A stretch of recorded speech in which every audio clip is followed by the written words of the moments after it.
Hello les amis, bienvenue dans l'épisode numéro 2 où cet été j'ai décidé de vous documenter un peu ma vie entrepreneuriale. Donc dans l'épisode numéro 1, je vous avais un peu expliqué la mutation de mon métier en tant qu'agent immobilier, puisque j'ai commencé le métier en 95 et j'ai eu en 2008 justement une espèce de révélation qui était justement de dire que je pouvais plus faire ce métier-là comme avant.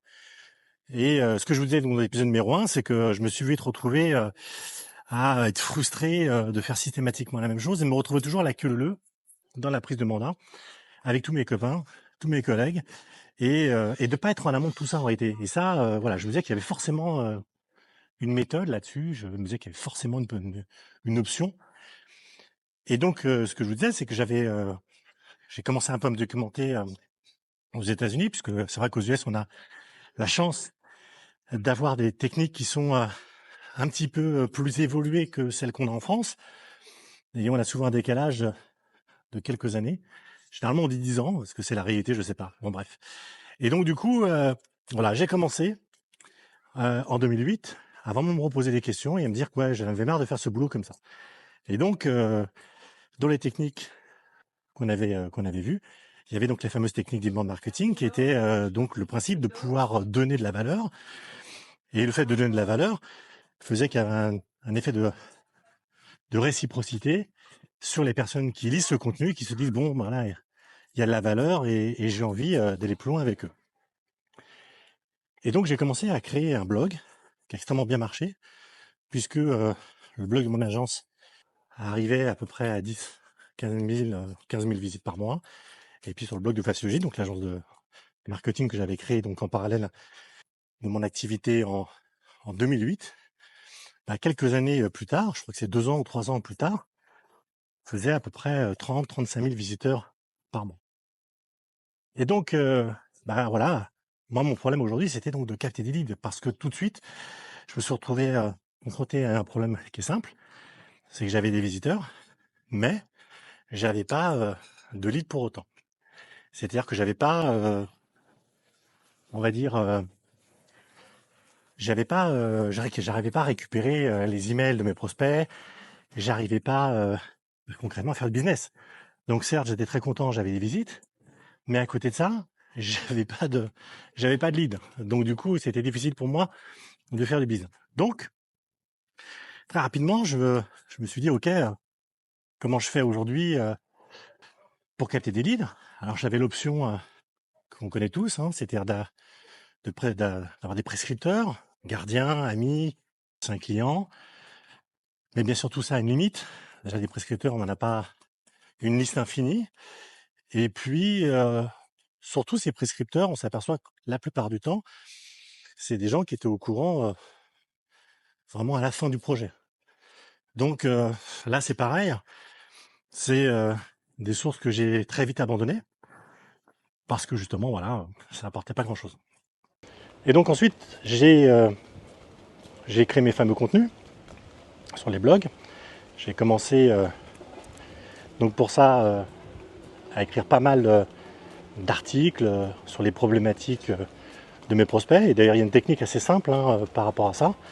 C'est que pour écrire du contenu aujourd'hui qui inspire, il suffit tout simplement de lister tous les problèmes de votre niche. Donc moi, en l'occurrence, pour mon agence, c'était tous les problèmes que pouvaient rencontrer mes propriétaires.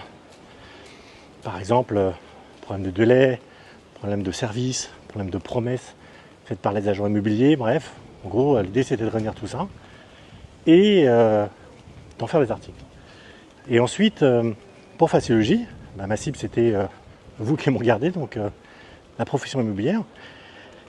Et c'était assez simple pour moi, puisqu'en gros, là pour le coup, les articles que je créais, c'était des articles que je vivais moi-même, puisque Faciologie, je l'ai créé justement pour répondre à des problématiques de mon propre business à la base.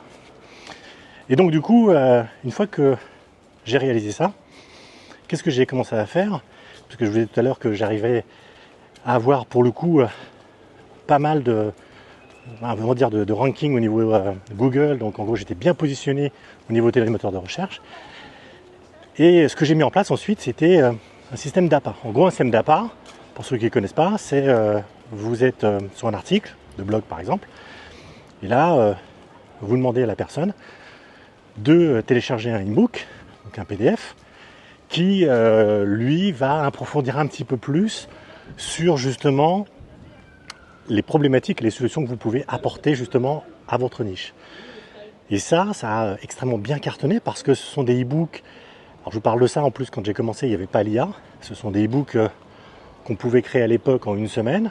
Et c'est des e-books qui sont encore valables aujourd'hui, qu'on a remis au goût du jour, mais qui m'ont permis très très rapidement d'obtenir une quinzaine, une vingtaine de leads par jour. Et ça c'est super important parce que c'était des leads qualifiés, c'est-à-dire que c'était des e-books par exemple que je faisais chez Facilogy par exemple sur les 7 erreurs que commettent les agents immobiliers aujourd'hui dans leur communication. Et donc bien sûr j'avais des agents immobiliers qui téléchargeaient le e-book et derrière je pouvais les recontacter. Et donc ça a énormément changé de choses pour moi parce qu'encore une fois, là pour le coup j'ai pu combiner le côté trafic, c'est-à-dire attirer des gens, et j'ai aussi après combiné le côté acquisition. Et là les choses ont énormément changé dans mon deux business, dans l'agence immobilière, puisque j'ai commencé à avoir des propriétaires qui ont téléchargé mes e-books et pour lequel après j'ai pu créer des contacts avec eux et on va dire avoir un train d'avance par rapport à ma concurrence, puisque ils me connaissaient déjà, ils savaient déjà ce que je pouvais leur apporter et je leur avais déjà donné quelque chose à forte valeur justement qui me permettait justement d'avoir on va dire une légitimité on va dire plus importante que l'agent immobilier lambda qui arrivait à côté de moi, quoi. Ensuite dans mon cheminement, la question qui s'est posée c'est quel contenu écrire. C'est important parce qu'en réalité quand vous comprenez le concept aujourd'hui de savoir donner pour recevoir, c'est-à-dire de comprendre le concept aujourd'hui concrètement, de dire ok, j'ai bien compris le truc, c'est-à-dire que okay, je vais écrire des articles de blog, ils vont se référencer sur Google, je vais mettre des call to action dessus, et quand les gens vont cliquer dessus, ils vont arriver sur une landing page, et sur cette landing page, qu'est-ce qui va se passer? C'est que je vais leur donner une promesse, et sur cette promesse, je vais leur dire donnez-moi votre email et je vous donne l'ebook. En gros, c'était ça le principe, c'était aussi simple que ça. Sauf qu'au bout d'un moment, quand tu as écrit un e-book, deux e-books, il faut se renouveler et puis se pose la question de savoir quoi écrire. Et pour ça, en réalité, j'ai pas inventé la technique. En réalité, je me suis inspiré de ce que faisaient pas mal de créateurs de contenu. Ça a été justement de m'inspirer de toutes les problématiques, de toutes les questions que se posait ma cible. D'accord ? Si je prends l'exemple de mon agence immobilière, la cible aujourd'hui, c'était donc des propriétaires pour moi. Donc j'avais deux types de cibles. J'avais des propriétaires vendeurs, et comme j'ai de la gestion locative, j'avais des propriétaires bailleurs.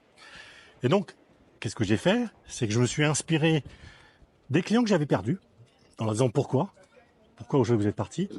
Mais je me suis aussi inspiré sur des questions qui étaient posées sur les réseaux sociaux.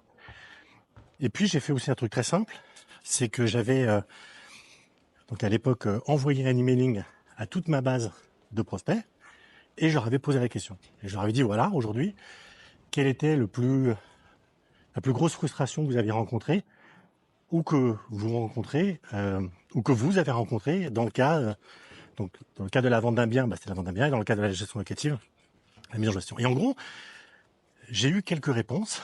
Alors à l'époque, j'ai pas énormément de réponses, mais j'ai eu quelques réponses. Et ces quelques réponses ont été quand j'ai combiné toute la liste des réponses sur les réseaux sociaux ou des questions sur les réseaux sociaux, de mes emailing, etc. Et au bout du compte, ça m'a fait une petite liste d'une trentaine de points à traiter. Et donc ces 30 points à traiter, pour moi, ça a été l'occasion de créer 3 ou 4 autres e-books.